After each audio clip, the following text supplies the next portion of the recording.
ابو ہریرہ رضی اللہ تعالی عنہ روایت کرتے ہیں کہ ایک شخص رسول اللہ صلی اللہ علیہ وآلہ وسلم کی خدمت اقدس میں حاضر ہوا اور عرض کیا، یا رسول اللہ صلی اللہ علیہ وآلہ وسلم، میں نے اپنی بیٹی کا نکاح کر دیا ہے اور اسے اس کے خاوند کے گھر بھیجنا چاہتا ہوں۔ میرے پاس کوئی خوشبو نہیں۔ آپ صلی اللہ علیہ وسلم کچھ عنایت فرمائیں۔ آپ صلی اللہ علیہ وآلہ وسلم نے ارشاد فرمایا میرے پاس موجود نہیں۔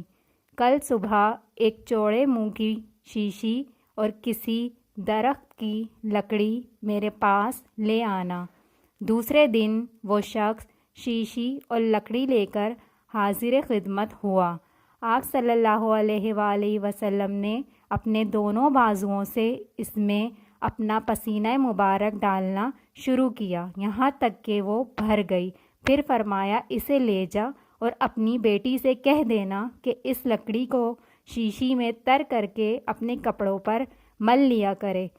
پس جب وہ آپ صلی اللہ علیہ وآلہ وسلم کے پسینہ مبارک کو لگاتی تو تمام اہل مدینہ کو اس کی خوشبو پہنچتی، یہاں تک کہ ان کے گھر کا نام ہی خوشبوؤں والوں کا گھر ہو گیا۔